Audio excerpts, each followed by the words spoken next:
It's gonna be weird. Let's see how it goes. Mute that. Perfect. So welcome to today's game design stream. I had a cool idea to do some of my rapid prototyping, design prototyping live on stream. I've had a few situations recently where I've taught classes about game design, about prototyping in particular, and given people bits and kits to work with, and started them off with a brainstorming mind mapping exercise to get ideas for what their game is going to be about. Sometimes I've noticed in some of these classes, some people have gotten a little bit stuck. They're not, even after the brainstorm, like, okay, we're going to make a game about dinosaurs, matrimony, and wormholes, I think was the last one we did at the education technology event I attended. And some of the groups took it and ran with it, and other groups seemed kind of hung up on the actual activity of the creating the game from the idea. So I sat down, they had some pieces laid out, and I started saying like, oh, cool. So you have this idea where you're in a spaceship and you're trying to defend it against meteor strikes. So, imagine that this is a door and you're going through this area here. They had this rotational idea, so I drew on the cards, gave them some ideas, and together we were able to come up with this thing.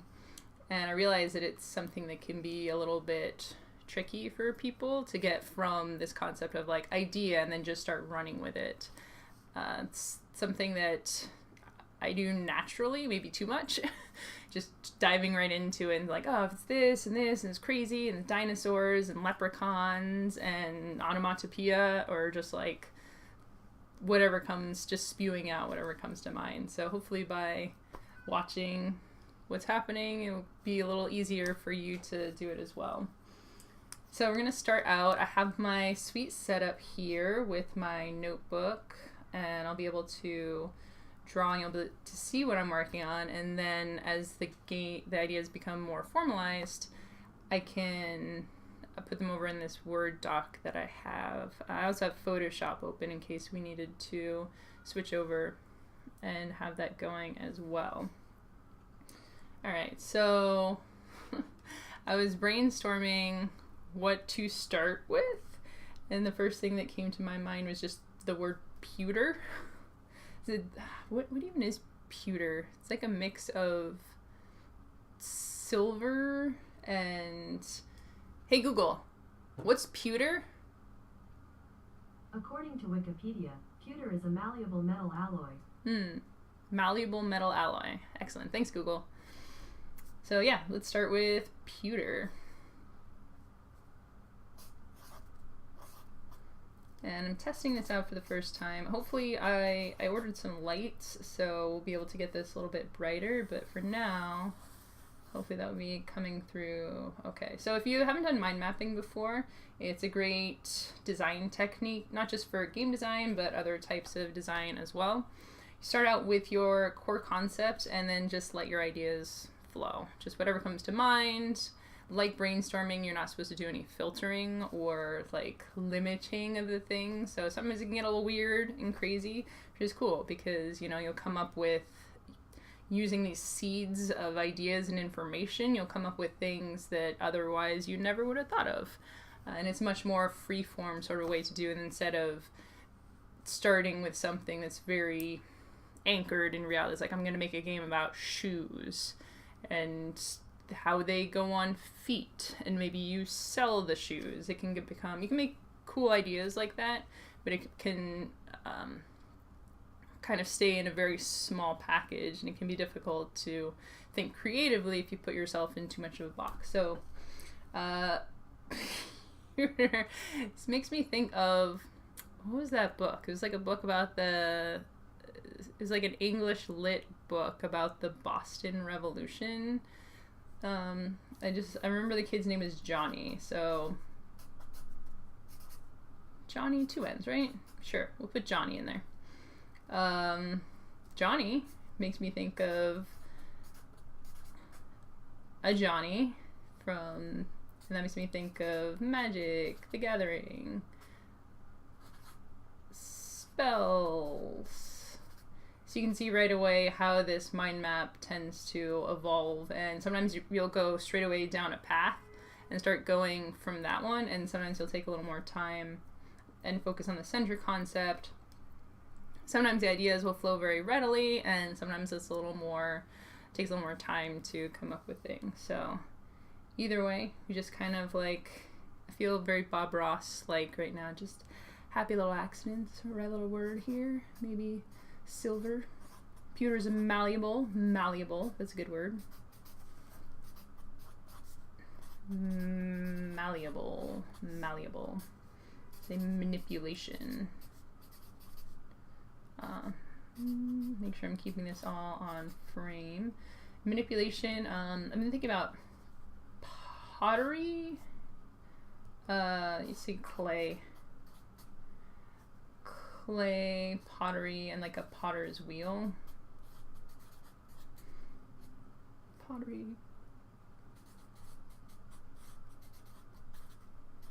Potter's wheel.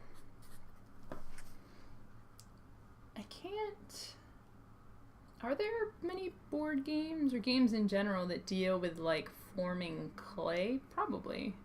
I'd have to do some research about that. I don't know any off the top of my head. Looks like I slid off a little bit here. Scooch it up. Scoochy. There we go. There's Potter's Wheel. Silver. Thinking about precious metals. We're just start precious. Keep it kind of fast and loose. If you're just joining us, we're doing a little bit of mind mapping, pre-design ideation to come up with some concepts that we could potentially build a game around. I'm not starting with an idea of a game, not starting with the mechanics. A lot of designers will start mechanics first, and as you're doing your mind mapping, you can throw some ideas or mechanics in there that you think might fit with some of your ideas. I do both. So sometimes I just have a mechanic that I'm really excited to work on and kind of slap a theme on it, and other times I prefer just to think of like delving into it. So for example, if we were going to do this clay potter's wheel idea, just thinking, visualizing pottery and forming the clay, forming it on the wheel in particular, like what are some of the things that could come out of that? You might think of this like top-down view of a potter's wheel, and then the lump of clay is this like lumpy thing in the middle of it, and then potter's wheels spin. It's one of their identifying characteristics. So this idea of a component maybe has quadrants to it and it rotates, and that has some sort of mechanic.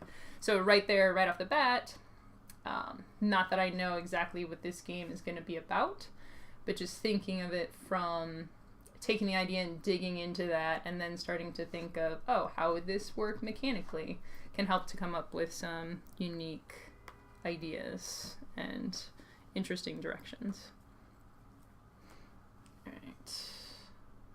So back to the mind map. We have Precious over here, Gollum, of course. My precious. Can't really do the Gollum voice. Also, I should have got some water because my throat's getting all dry here. Gollum. That's Lord of the Rings.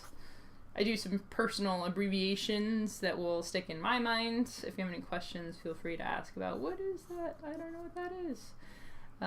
Precious silverware.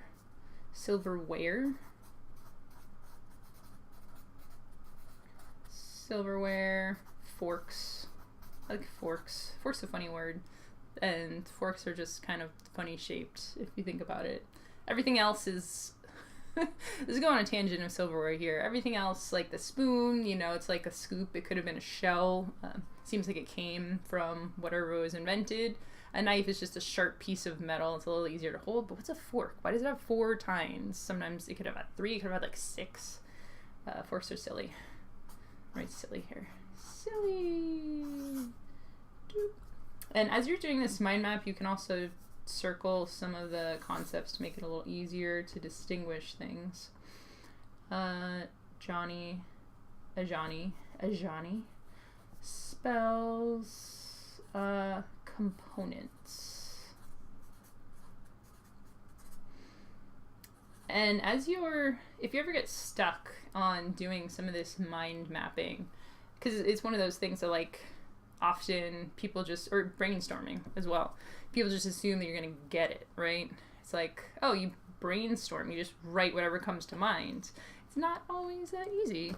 So if you find yourself getting stuck or getting hung up on how do I write whatever comes to mind, one of the things I like to do is just like think about my day and think about what have I been reading today, what have I seen on Twitter, what have I been talking with people about, so I can kind of trace back and see where all this is coming from.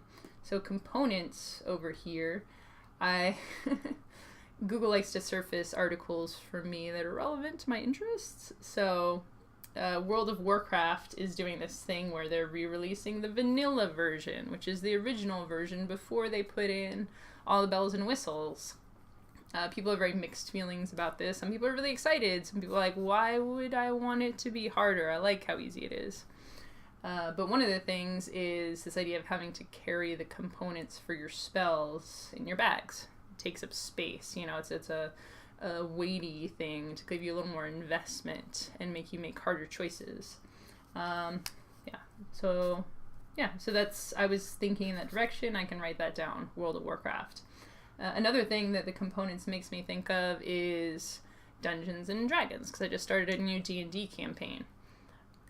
In that, and I'm going to, quick personal note, pitch here. I'm going to be doing a panel at PAX East in a few weeks about RPGs and some of the things that can not necessarily limit enjoyment, but make it a little more difficult to get into, make it a little less accessible. Stuff like components can be one of those things, and depending on how strictly your DM runs your campaign. So components, D&D. It could be one of those things where they're just like, yeah, sure, you have the components of that, because most spells in the player's handbook, they'll list the things you actually need. Some of these things, easy and accessible, like a plant, all the way to a diamond. You know, you probably don't just have a lot of diamonds hanging around, so that one's technically supposed to be more difficult to cast. But for a lot of the more basic stuff, a lot of DMs will hand wave, and they won't be like, oh, did you go to the store to buy all your components before you started the campaign? So both World of Warcraft and D&D components are a big thing. How about, like, types of components? Gems. Herbs. What else? Like an amulet. Minerals. Hair, I guess. Fibers, like wool or cotton. Cool. So all different components there. What else do we want to dig into? We got some pretty good stuff going on here. So we have list of components, different, I'll just circle this over here. Circle in blue. Make it sparkle. Make it nice. So this idea of components and spell casting reminds me a little of Quacks of Quedlinburg, Quacksalber, this is also known. This idea of gathering different components and putting them into your potion to make a spell. This idea of clay, pottery, manipulation, potter's wheel is also kind of interesting, and almost just like the wheel part. So I'm thinking it could go either way. Like you have one lump of clay and you're kind of poking it and prodding it and do different movements to shape this clay. Or just this idea of a wheel or a rondel that you're manipulating might have different things going on there, maybe together with the components. like different segments or sectors that have components. Maybe different spinning wheels. Get into a doodling space over here. Having different concentric wheels where you have to spin. And it's like a pizza slice type thing. So you have to rotate each individual wheel to line it up with different things, and then maybe you have a spell. So that's pretty compelling. I like the clay, the wheel, forks, silverware, maybe? Once I've gone to this point of the mind map thing, I like to focus in, and you can do the mind mapping for as long or as short as you'd like. You can really dig in, make a really big mind map, or just do it until you get a couple of ideas coming through. I like to circle 2 or 3 of the ideas and kind of mash them together. So instead of, getting too focused in on a particular idea, where you'd be like, oh, it's going to be a game about Potter's Wheel, and it's just like, it's got clay on the wheel, and it's going to work exactly like this. It can be a little bit limiting. At this point in the design process, I still want to keep things very broad and very open, so we're not too tied to any particular thing. Cool. So, Johnny, spells. Oh, let's work with the spells thing too, because that was pretty interesting. It seemed like there is some stuff to dig into with that. Cool. So, fresh page. I'm actually going to realize I need to get a new notebook because I'm running out of space on this one. Ooh, actually that's a good idea. I might want to have one where I can tear off the pages so I can actually show what's happening or what we've done on the other side. Where is my frame here? Okay, I can also start with, perfect. I'll just make a note of our ideas at the top of the page so we can come back. Spells, components.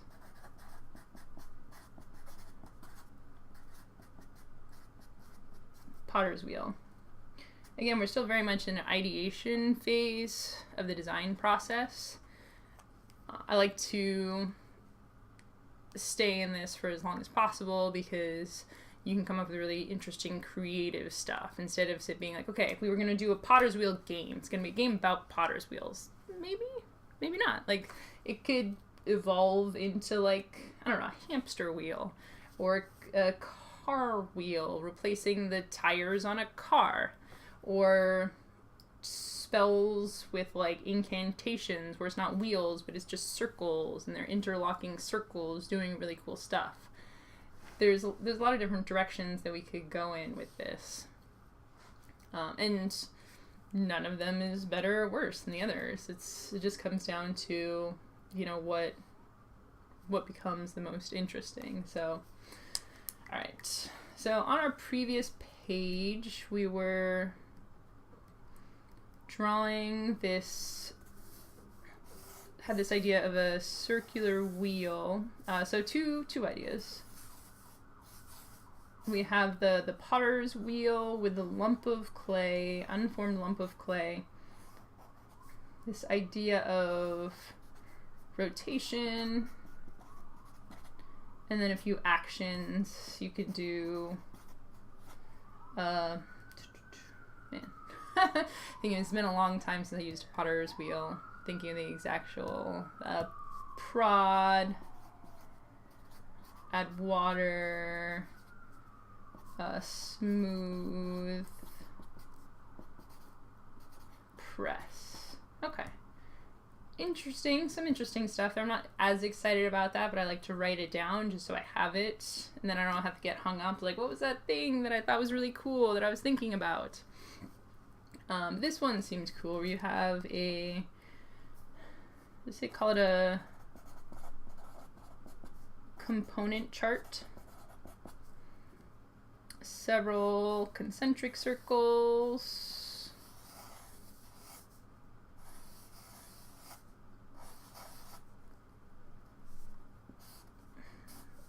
divided into slices and maybe a rarity thing. Let's get some colors. I got a couple. Need more markers. Forget my crayons. I have like a rarity thing going in here. So maybe the central circle blue is the rarest or most valuable items.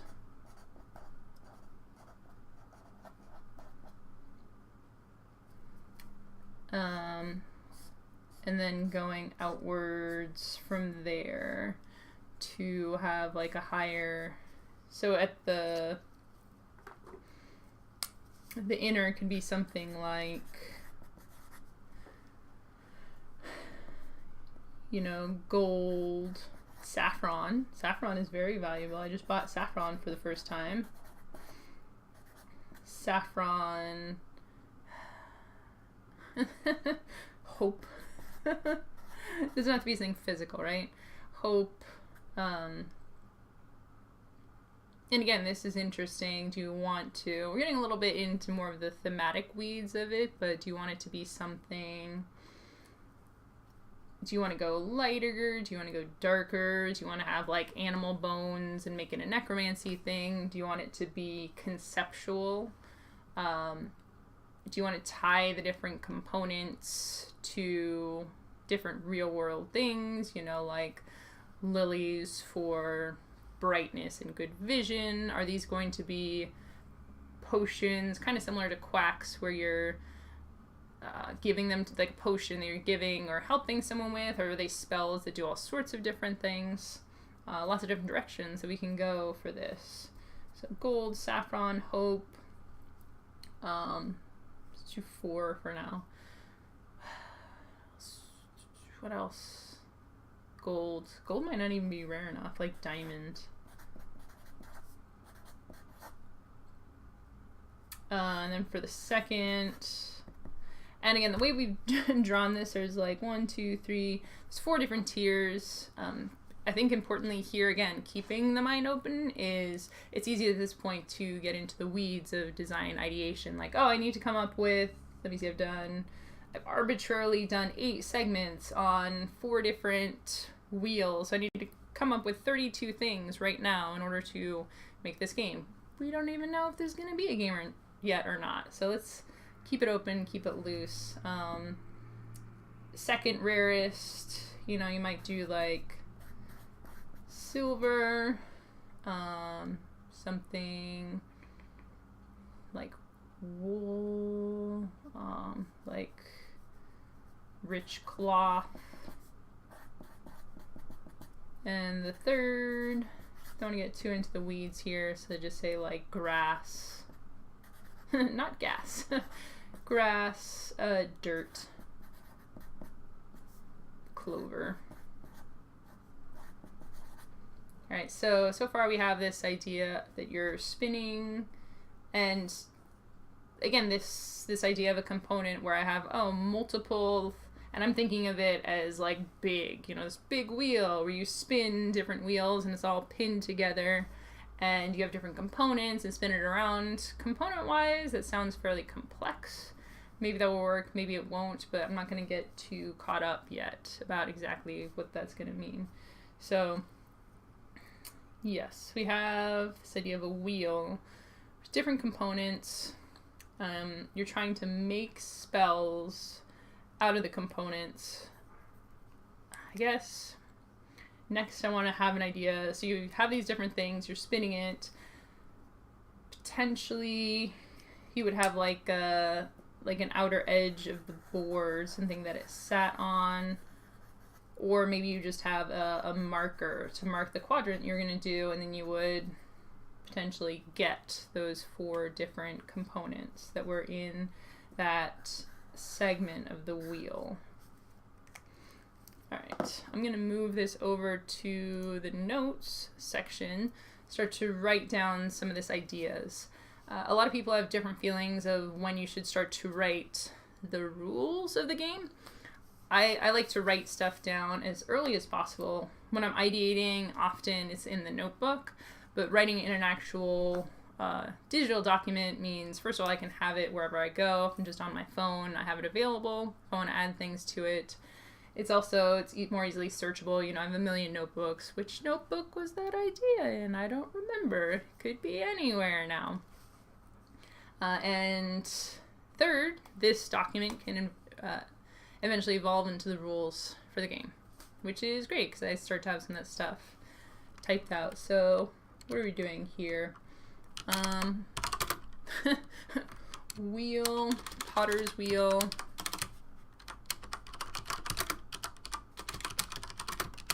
Spell components game. Okay, so some of the things we're thinking, different, what's the word for that? Levels, or say inner circle, yeah, different levels of circles for rarer ingredients, and maybe we get more of the more frequent, of the less rare materials. Different circles, different quadrants. I know quadrants is like 4, but different, we'll say segments. Segments, slices for individual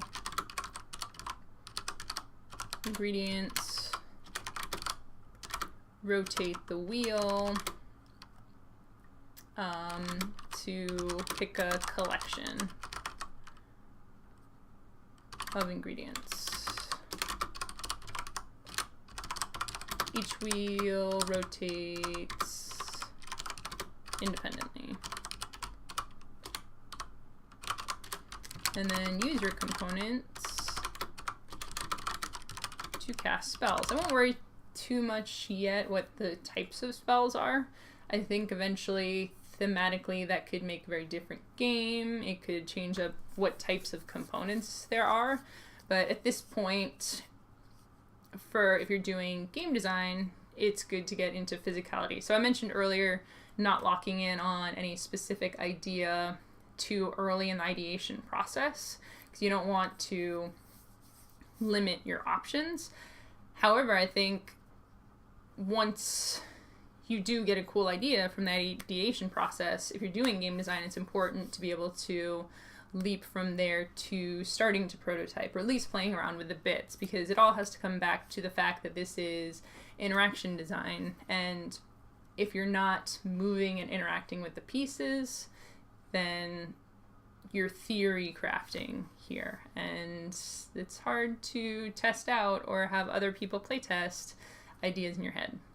So I actually have my component bags here, all sorts of fun little bits.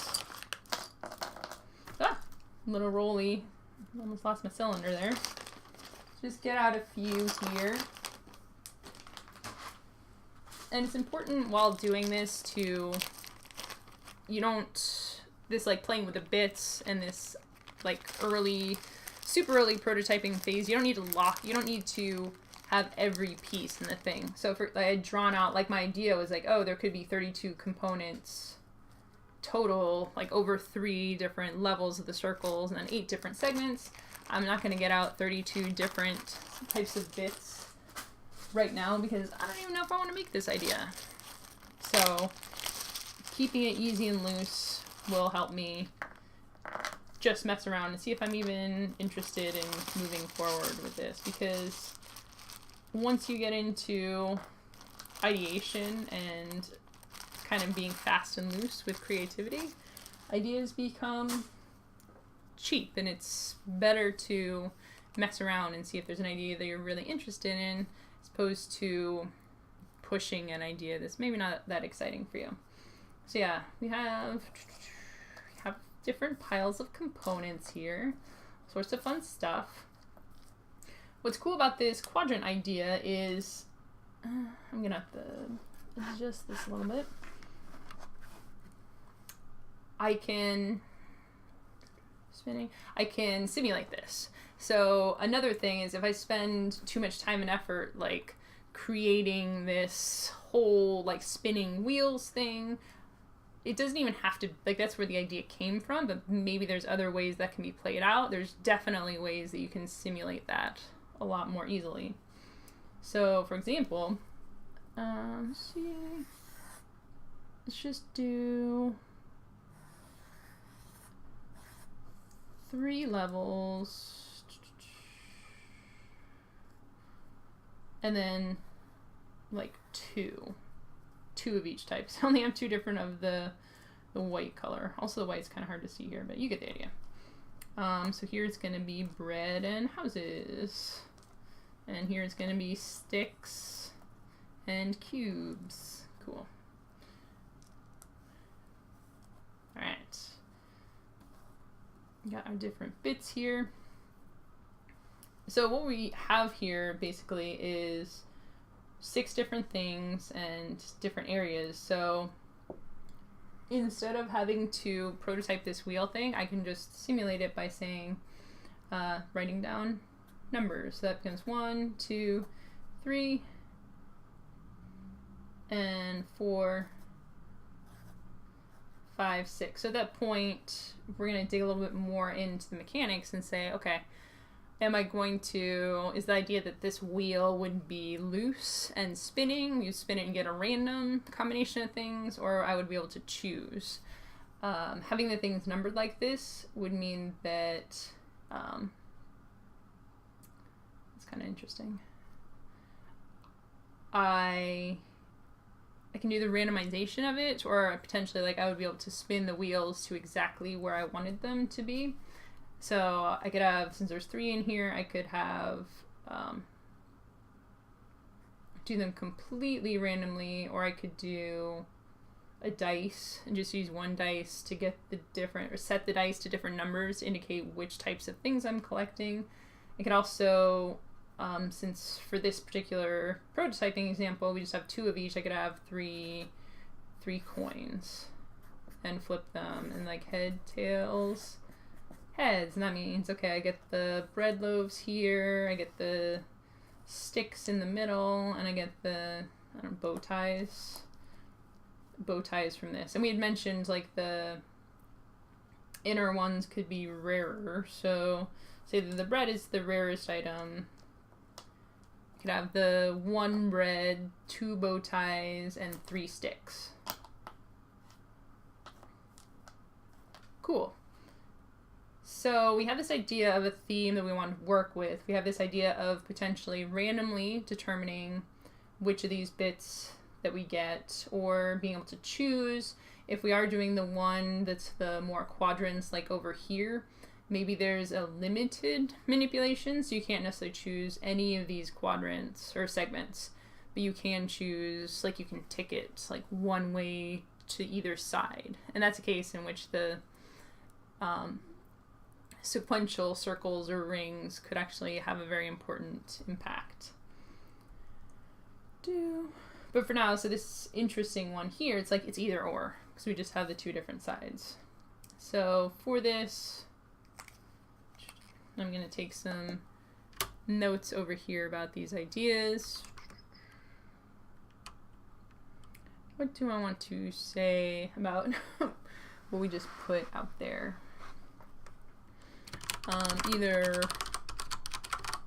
And mechanically the randomization for the circles could be a little bit weird, so the randomization might make more sense if you just had a circle here and you had your same segments, but instead of each individual is spinning one, maybe you just have the pieces. Maybe this is a big board, and in each of the segments you have pieces that you can take off and collect. So maybe there's limited supplies to things. So there's a couple of different directions we could go for. And then you could have a dice. So you could have 6 segments or 8 segments, have a D6 or a D8, and get your ingredients from each quadrant that way. So either randoms, random components, say static, circles, no rotation, bits laid out on a board, roll dice, and the circularity, circleness of it depends a little bit less. Roll dice to figure which you get, or limited, say limited manipulation. Rotation matters. Rotate 1 or 2 clicks. Maybe purchase more powerful manipulation. Powerful manipulation. Manipulation. Cool. I'm gonna say we're simulating this for now with random bit files. So far we've come up with this thematic idea of doing spells and components. We have an idea for how to randomize the components we get. Now, what are we going to do with them, right? Our idea is to cast spells, and in generally, if you're doing a spell casting thing, you want to have some sort of recipes.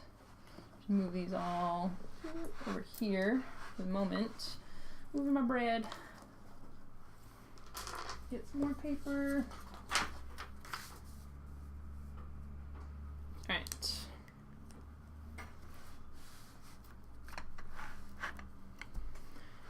So, this idea of spells slash recipes. What are we going to do with our bits? There's a few kind of known common ways, just have, and at this point, what is a recipe? So, for example, I just draw it out as a card. Doesn't have to be a card, but spell, name, bit. So this is a thing. This is the flavor of what I'm trying to create. These are the things I need for it. Each one has a number or quantity to use, and outcome. This is a framework of what a spell, what a recipe might look like for the thing. So for this we have, oh man. And now I'm thinking a little bit more about the flavor of this game. What if it's like, almost useless spells?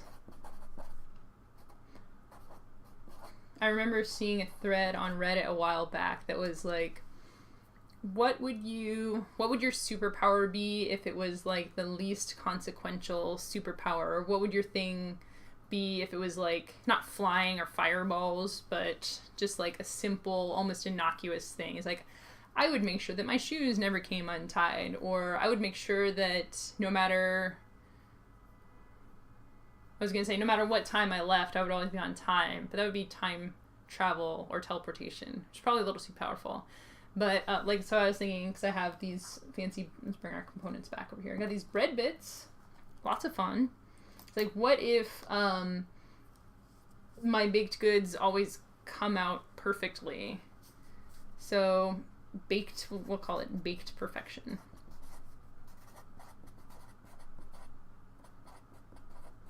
Baked perfection.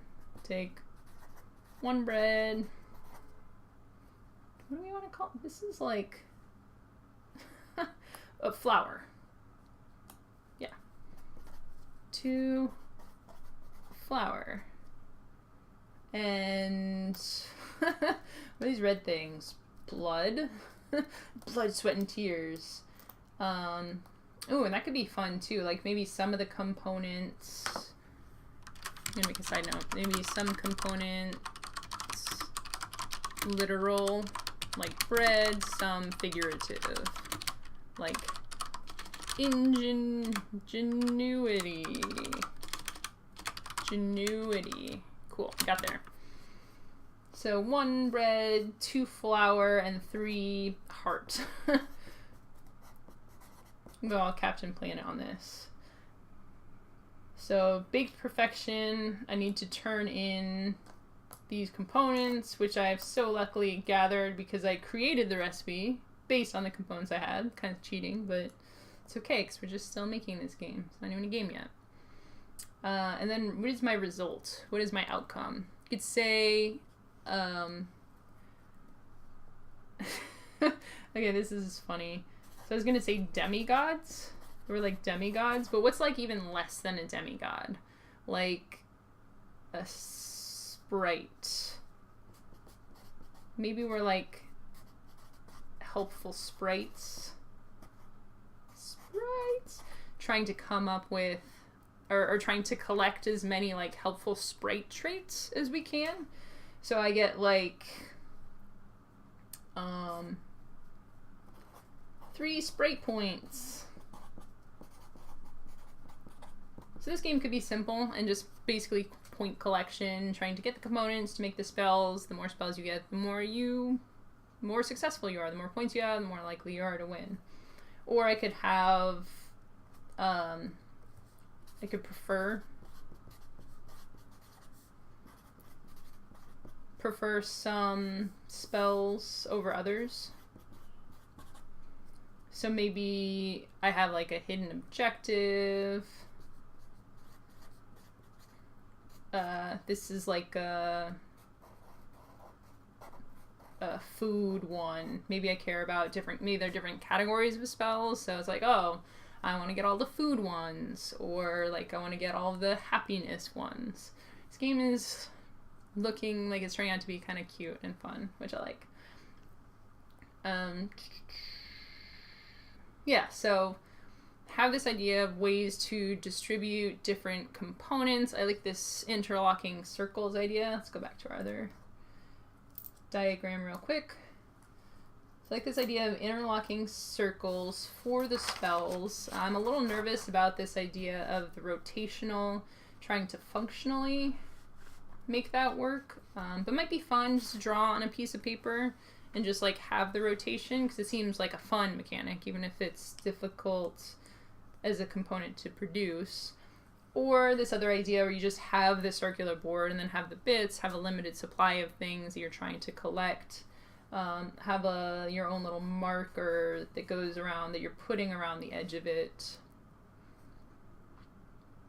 And maybe the components themselves move, because I do like this idea. It's like that you're getting, that the circles, you might rotate like one circle. Ooh, like that. Rotate one circle. So now instead of bread, flour, and heart, you have bread, daffodils, and heart. I mean, it's a better combination for you. And maybe some sort of interesting, like, punishing thing or not punishing thing, so you can do, because you're gonna, if you have to take an imperfect slice of ingredients, maybe there's something that happens with the additional ingredients that you have. You can use them for something else. You can't use them for something else, and you're seen as wasteful. The sprites don't want to be wasteful.